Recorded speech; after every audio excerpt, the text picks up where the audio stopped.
Shooting it raw? Yes. Shooting it raw. Hello everyone, welcome to Shooting It Raw. This week I'm going to reissue an episode from the beginning, episode 6, with Scott Duncan. This was back on April 1st of 2020. My, how we have grown. It's been so long. I've known Scott for years, and we talked shop, and Scott's an incredible photographer. Not only is he a professional art director, but he's a committed photographer. Like, he does incredible images. So we talk about his photos, we talk about art, we talk about life, and yeah, it's a good one. I hope you enjoy it. Thanks, and if you can, do subscribe. The more subscribers, the better it is for me and the podcast, because the more it can grow and the more amazing the people can be. People like Scott. Enjoy.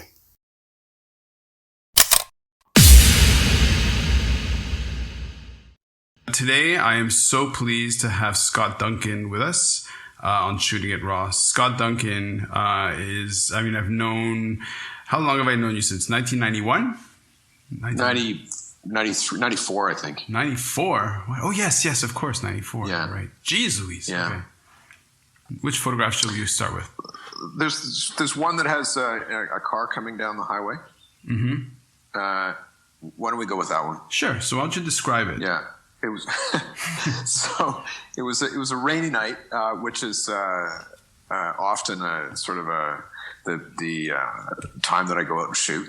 And I'd headed out of the city, and I was on a highway that cuts through a national park, about 20 minutes from Ottawa, but it's you feel like you're really out in the country. And I was when they built the highway, they cut through a mountain, and in order to make the hill a little less steep. And so I was about 2/3 of the way down that hill, looking up it, and so you can see the rock cuts on either side of the highway, but it's all illuminated by a car, the headlights of a car that has just come over the crest of the hill and is coming down towards where I was with my camera.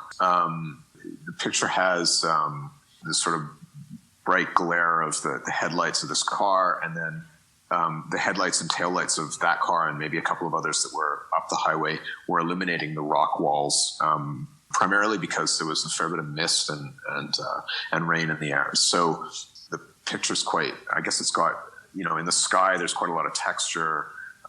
The rock faces have quite a lot of texture, and then there's this sort of, it feels a bit like a laser beam or something kind of coming towards you it's sort of in the middle of the photograph.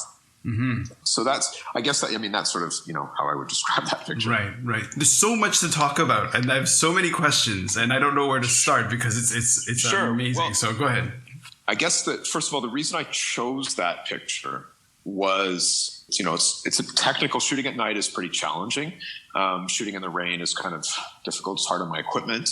So my choice, like when I go and shoot and it's raining or whatever, it's really because the effect of the rain or the effect of fog or snow, that they tend to sort of have an impact on the ability to actually see the subject. Mm-hmm. So it tends to kind of fog the subject and make it a little bit difficult to see. And that's kind of what I guess if I were to say I have a kind of an approach to photography, that's what it is. It's essentially I'll choose a subject, and then I'll try to figure out circumstances in which that subject is somehow being dissolved by something. So rain, fog, snow, these things sort of dissolve a subject pretty well in or can anyway, as does light. Like, depending on your position when you're taking a photo, the light itself, like if you backlight something, for instance, it can also dissolve your subject. So in this particular picture, there are two things happening. One, there's this beam of light that's kind of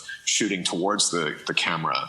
And then, of course, there's also the rain, which is making everything a little bit kind of hazy and a little bit washed out. Mm-hmm. What's interesting, I think, about you and what I associate with you is very like cinematographic, however you want to call it, cinematic, that in a way I feel like this could be a still from a very moody film. And because I kind of know that you think about this stuff, and you're immersed in the language of cinema, and that image is essentially you're making a photograph up a highway, and on the one hand it sounds so banal, but on the other hand the light is a starburst. It's like it's very arresting, and I can see why you like this image, right? But the question back to the show is, okay, I said, well, can you send me an image that speaks to you as to where your brain is and where your thinking is and where you are, I don't know, just in your life at this moment? So if you were to step back and say, and make the connection between this image and where you are in your life, what connections could you make? Because I find it amazing. So that's thank you, first of all. And I think, you're right. Like, I think anybody who takes pictures, maybe there are people who really have a great deal of control of what happens. But for many of us, I'll shoot a lot of pictures, and I'll try to put myself in a position, in a situation, let's say, that kind of connects to a mood. I guess that's the main thing. Like the notion of, a subject being dissolved by something. I kind of like putting myself in these positions where what it is that I'm looking at kind of has a bit of a dreamlike quality. Mm-hmm. It's a little bit difficult maybe to understand it or to necessarily know exactly what it is, because it's being kind of hidden by, as I've said, the rain or the backlight or whatever. I take a lot of pictures, and then I'll go through the pictures, and I think you're right. Like, I'll try to choose the ones that I share in any event. I'll try to choose them on the basis of them sort of feeling a little bit like a moment in a story. I don't know exactly always what the story is, but there might be a sense that it could be almost like a film still, as you said. This is, this car is coming from somewhere, it's going somewhere, and based on the way the picture looks, that's not good. This guy's coming from somewhere bad. He's headed somewhere bad, or clearly he's this person driving this car is cutting through a challenging situation. Whatever the story happens to be. And to be totally honest, I just made that up on the spot. No, I know. Of course, I don't really remember the story behind that one. But for sure, I do try to kind of sort of set up a picture so that when you look at it, if you're kind of studying it, maybe there's a story. Right. Sometimes I'm not really looking for that. Sometimes it's just kind of a mood. So but your bigger question, like emotionally, like where does this come from? You and I know each other from doing poetry and spoken word and performance stuff back in the 90s. And, both of us have gone in certain directions. Like, you've put out books, you've done photographic series. I've done some of those same things, or I've done different things. I did in the mid 2000s, I did a master's in fine arts, which was very, I was sort of focused on very sort of conceptual and kind of landscape videos. And it was often a bit of a political statement I was trying to make. And I frankly got fed up, because I'd come up with these interesting concepts, but they were very boring to put into place. Like, I'd make a movie that lasted 14 hours. And I can tell you, editing a 14-hour movie is, first of all, it takes a lot of equipment. It takes a lot of time. And often it's really boring. And I just got sort of fed up. And then I just stopped. I just completely stopped doing that altogether. And a number of years later, I'm a family man. I've got two daughters, and I was married. And in 2015, my wife left. And we've been together. I mean, you know who I'm talking about. You've known her since we've met, actually. Mm-hmm. And so we were together for about 20 years. Most of that time we were married. And of course, anybody who's listening and has gone through a separation or a divorce, it's always, there's a sort of a violence to it. It's awful. And I found myself entirely adrift. Mm-hmm. I didn't know who I was. I didn't know what I was doing. I felt like I was kind of floating off the ground. And that fall, so the fall of 2015, I started taking pictures. And I can remember very specifically seeing subjects being illuminated, or seeing myself in reflection, or seeing my shadow, or seeing observing something around me which was peculiar, and I would capture it usually with my phone. So I didn't have as good a camera back then. But I can also remember that being very much like, oh, wow, I still exist. Mm-hmm. There was this feeling that I would take these pictures. I would see myself in backlight, or I would have the sun shimmering in a certain way. And what I would see would be this feeling of this shimmery kind of magic dreams that I was living in, but at the same time I felt like, oh, okay, I am here, I am solid, I'm made of something. Mm-hmm. And that became what I wanted to, that became what I wanted to film. Mm-hmm. I wanted this sort of feeling that I barely existed, that me as a subject had dissolved to the point of just being kind of a shimmery something. Well, and everything I saw around me felt the same way. Like everything I looked at felt like it was just kind of barely existed. Right. And so that sort of continues to be kind of what it is I'm trying to capture in my pictures. One of the people I had a sort of podcast with, Louise Farnay, she was like in a way like you, a commercially successful graphic artist. What's interesting there is for her the role of her creative expression for dealing with her pain, and I think interpretation and internalization of what's going on in her life. That sounded a bit like what you were I could hear echoes of that in what you were saying, right? It's what I was just sort of laughing about was that you were describing a woman who takes photographs and then turns them into paintings that are hyper realistic. Something that people sometimes comment on my pictures is that they look like paintings. Mm-hmm. If I was to, the sort of landscape paintings of the 1800s, Turner, for example, and the sort of these incredible skies and the sky almost like crushing the land below it, that kind of thing. For sure, that's something that I sometimes see when I'm working on. I'm doing my post-production work in a picture. That picture in particular, one of the things that I do when I take pictures, I often kind of push my camera a little bit to its extremes, by which I mean, I don't want to get too technical, but essentially a camera is a way of capturing light, right? And there are a couple of tools for that. One is the aperture, which is like the iris in your eye, and the more open it is, the more light it lets in, but at the same time, it shortens the depth of field. So if you have a very wide aperture and you're taking a portrait of somebody, for example, their nose might be in focus, but their eyes might not be in focus. Like if you've got, and the lens that I work with most often is a lens that has a wide aperture like that. Mm-hmm. The challenge with most lenses, unless maybe, you're buying like really, really high-end lenses, is when you have the aperture really wide open, it tends to have some fragment, or it has the edges get a little bit blurred or vignetted or something. So that that's what I mean by putting a stress. Mm-hmm. The other stress, another way that your camera deals with light is it has a setting, which is the sensitivity, which is in film photography is called the ISO.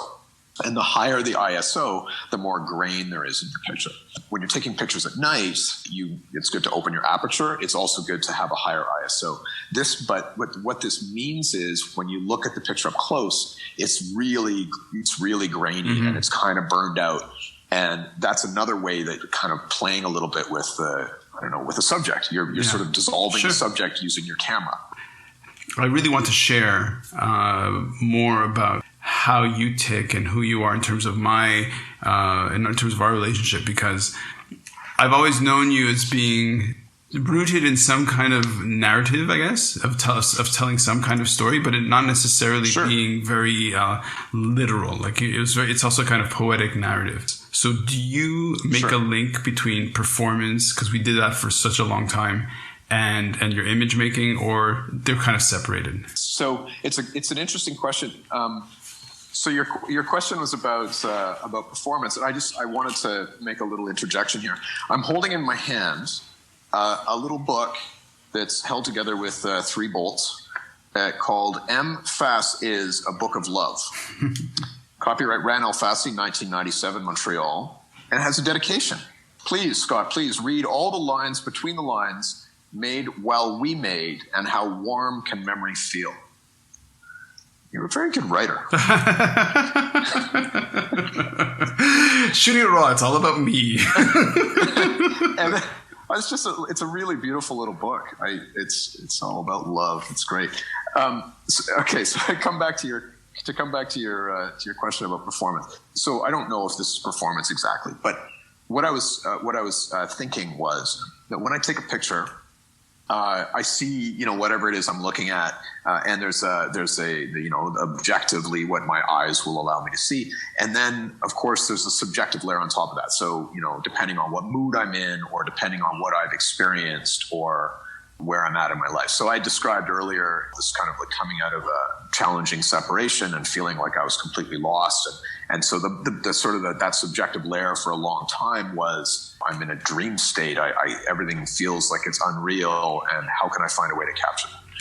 And I've kind of tried to keep that idea of subjectivity alive. So I take a picture. I've got a really nice camera with a couple of really nice lenses, and then I do quite a lot of post-production work on my pictures. And so post-production work is really a question of balancing the light, the levels, and so on, the color, the white balance, and so on. So a sky, just to give a simple example, if you shoot a sky in a city at night, it's kind of yellowy green.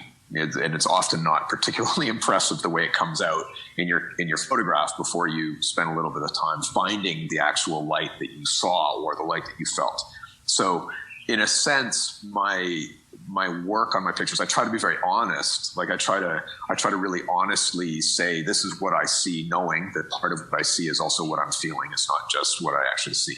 If there's a mood, maybe that's where the mood comes from. Part of the reason I chose that picture in particular to share with you, and hopefully other people will see it somehow.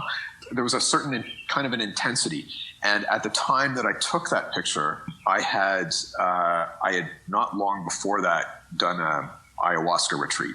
I don't know if you're familiar with ayahuasca, but it's a psychedelic plant from South America, and it's a bit like has an effect like LSD or magic mushrooms or whatever, but it's not really taken in a party circumstance. It's taken in a more sort of ceremonial way. So you do it in a retreat, and there's an intention to what you're doing, and you drink this tea, and then you go on a fairly intense or really intense journey, and that journey helps you understand more about yourself, or helps you sort of through struggles you might be having, whatever.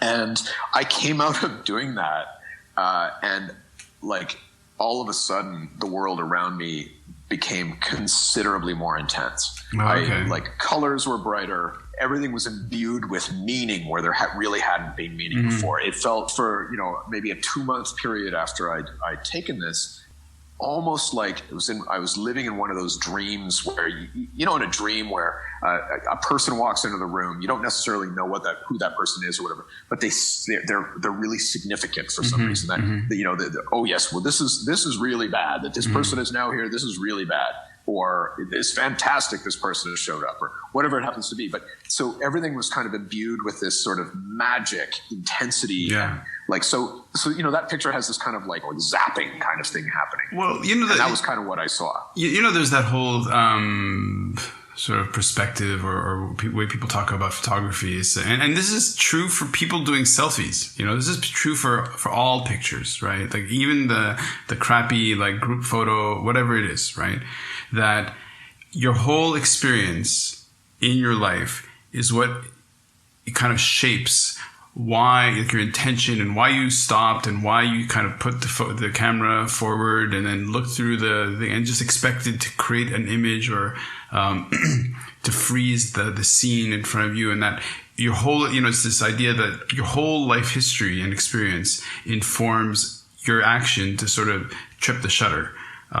So the very fact that, so you're driving, it's raining, you've got your camera gear in the car, it's wet, you just came out of that retreat, so colors are super rich and intense, and then you come up onto the scene, and so you have the idea that you looked up the highway, and so for at least 100 meters, that's about 100 yards.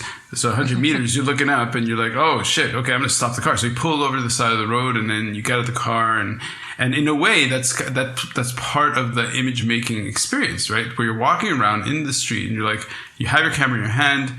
And then you may have taken a whole bunch of images, but the one that you settled on was the one that's framed like this. Well, what I think you just said is that a photograph is a document of a performance.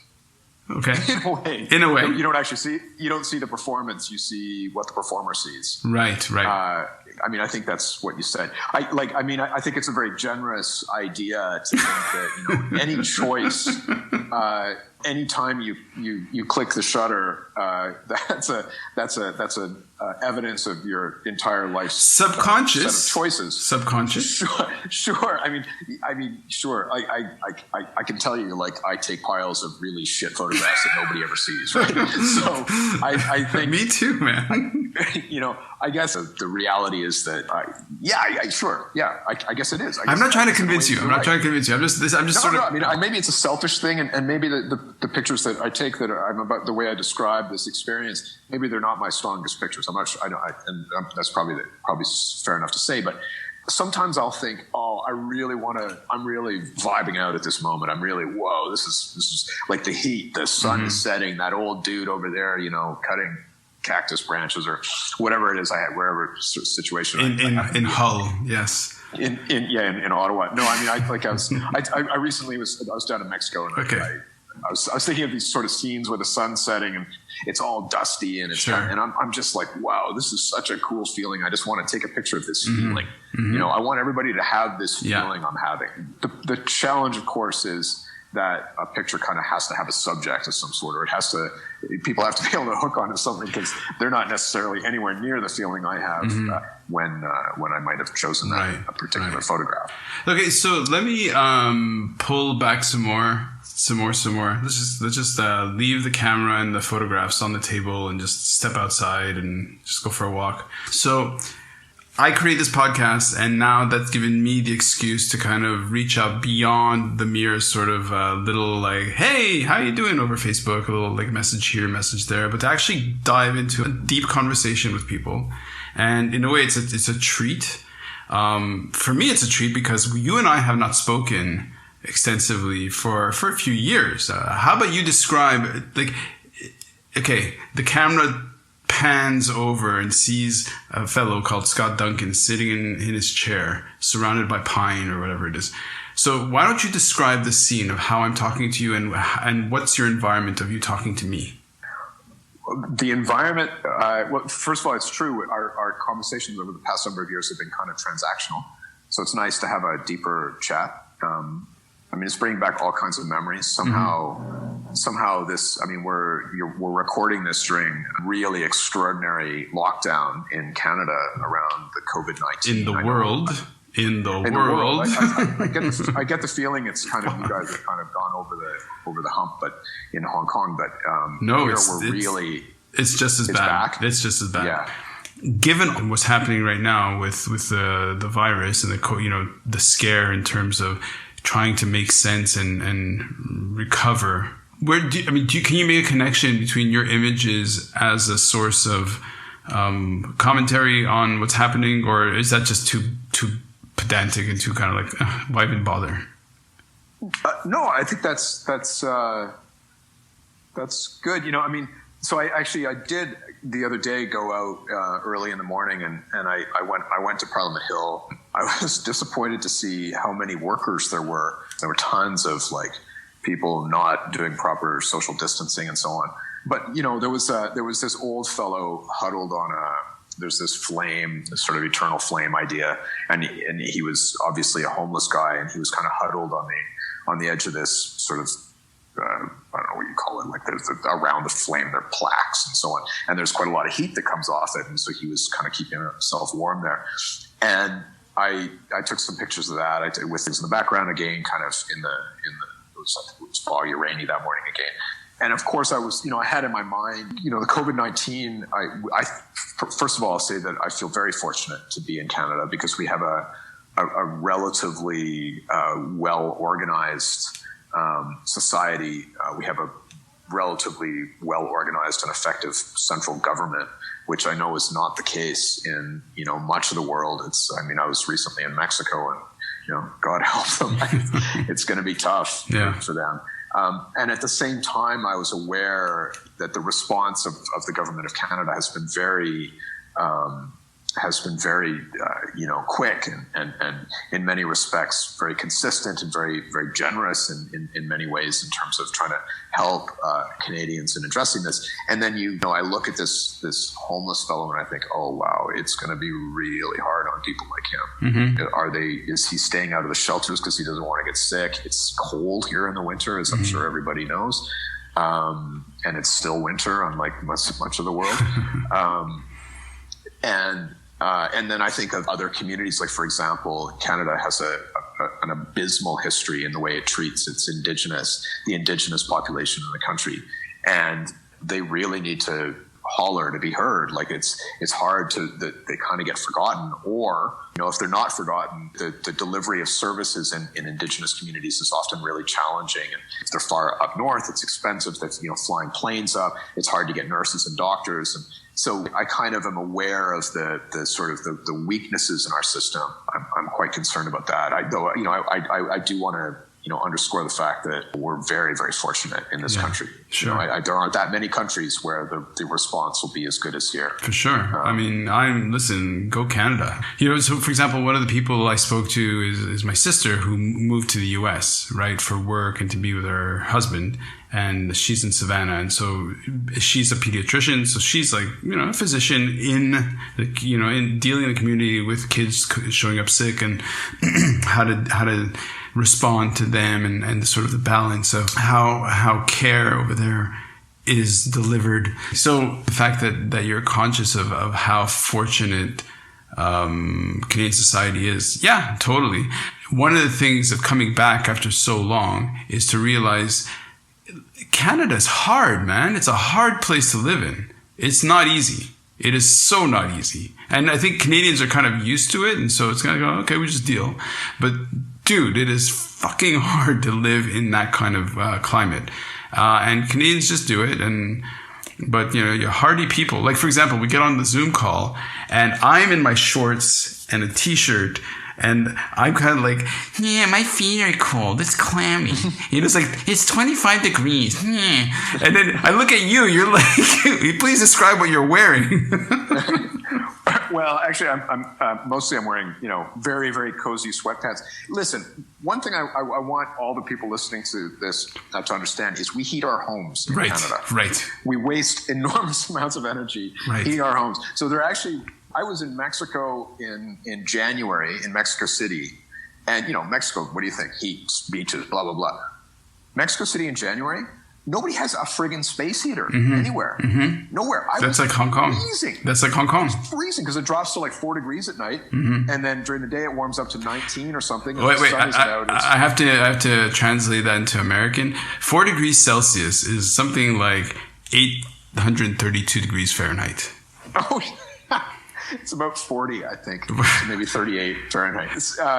Anyway, yeah. So I'm wearing probably about the same as you, and my feet are warm because I heat my house. Yeah, no, that's the same thing. So if you think it's tough because of the climate, it's true. It's not easy in that sense, for sure.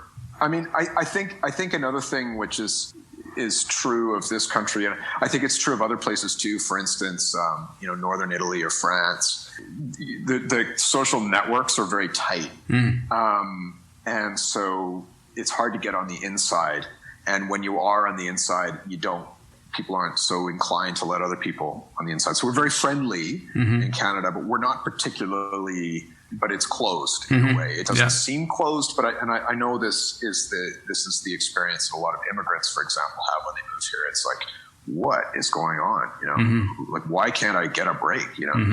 And it's in some respects, I think it's related to that's probably related to other issues too. But Sure. that I think is certainly something that, let's say I'm born here, I'm white, I'm relatively well educated, blah blah blah. If I move from one city to another in Canada, in some ways I have all the privileges of what that brings, but at the same time I'm not connected to those networks. Sure. And it takes a long time to fight your way into them if you're from the outside. So that's certainly a feature of life in this country. We are currently way off topic from what we were discussing. There is no topic. There is no topic. Like we start with a photograph, and then who knows where we end up. No, it's really good. Go ahead. What's up? So I've got your book here. and it's a subject. It's a meditation on love, I would say. Oh, listen to how dumb and naive I used to be. Well, the I loves by degree measured by the exclamation point. In a way, the exclamation point, not written out, but the actual exclamation point. In a way, the exclamation point is the measure of the I. Mm-hmm. The more I loves you, the more exclamation point there is. Again, the more the exclamation point, the more the I suggests a personal growth by I. It's really lovely. It's great. Oh, she's sweet. You're so nice. Listen, I deep down, I was an old man in my heart. Clearly, you were some kind of Buddhist wizard when you wrote that, for sure. Not taking any kind of drugs or anything at all. Hey, look, Scott. This podcast is going to happen for a long time, and I want to have you on again because as you mature and let's just end on that note, okay? For somebody like in your case, you have these stunning images, you have a clear sort of aesthetic and a kind of a series that you could bring to a gallery. Do you have such a space right now, or beyond Instagram? How are you letting the world know you exist? Well, or not that you exist, that your work exists. Sorry. Yeah. So one of the other reasons that I chose the picture of the car coming down the hill was I put up a series. There are 4, I think, in that series, and all of a sudden, I got a message from a guy who owns a gallery down in New York City. He's a guy I've known for a long time. He's like, "Holy shit, Scott! I had no idea. I had no idea that this was what your photography was like. Forgive me, I haven't looked at." And then someone else who's a collector in Toronto did the same thing. She wrote, "When can we buy one?" Mm-hmm. And so I thought, because it was really just around that one series. And the guy. So here's my COVID-19 story, my COVID-19 sob story. He's like, "Okay, we're going to show you down here. We're going to get some of your pieces up." And I was like, "Great, man! Mm-hmm. I get to show some photos in New York City. It's a dream come true." And then COVID-19 happens. And, the pictures were a while back. We were just getting ready to print them. He was going to do a show. Oh wow! Wow, that's commitment. And then it's like he shuttered. He shut the whole thing down, and he's like, "I'm moving back to Canada." It's a shit show. That's pretty. I'm not kidding. I'm not kidding. He's like, "I'm bringing." It's a shit show. I mean, it is a total shit show. Wow. In New York, right? But there's nobody going to art galleries, right? Of course. And there are other galleries, and the world will not be this much of a quarantined gong show for long, but. So people will go to galleries again. People will buy art. It's kind of constant. But that was my first. Oh damn! Yeah, so close. Fuck you, COVID-19. Yeah. Close. So close. Yeah. But look, it's like with the performances, right? Like, and actually, what a great place to end. We did a performance on a highway. So the 5 of us go. That's it's true. like there's snow on the ground. Who knows? Like, people are driving by, at 100 kilometers an hour. That's 55 miles. And I think, and then we're just doing this performance to the sky, to the highway, and it was called a love story to the DeCarry Expressway. Exactly. And so, but here's the thing: I firmly believe that just keep putting the work out there. And you never know who's going to turn around and see it. So who knows? Shooting it raw may just be my little pet project that goes nowhere. But maybe somebody's going to see your image and is going to say, "This Scott Duncan fellow. I like this Scott Duncan fellow. You have to contact him and purchase his material." So yeah, if I can help, for sure. Thanks. Thank course. You. Well, okay. So if you want to go look at them, just look up Tabula Rasa. The link will be there for sure. There you go. And I appreciate that. I'm really not here to plug the stuff. No, I am. But okay, so Scott Duncan, I love you. I think you're an amazing person. That our sort of friendship began in 1993, as you say. Performance. You're like an elder brother. You're the one with the motorcycle, and now I have a motorcycle. Thank you so much, and we'll have you more on the show. And I want you to have a great day and a great evening. And thanks so much, Scott. Thank you. Okay, take it easy, man. It was really nice talking to you. Shooting it raw? Yes. Shooting it raw.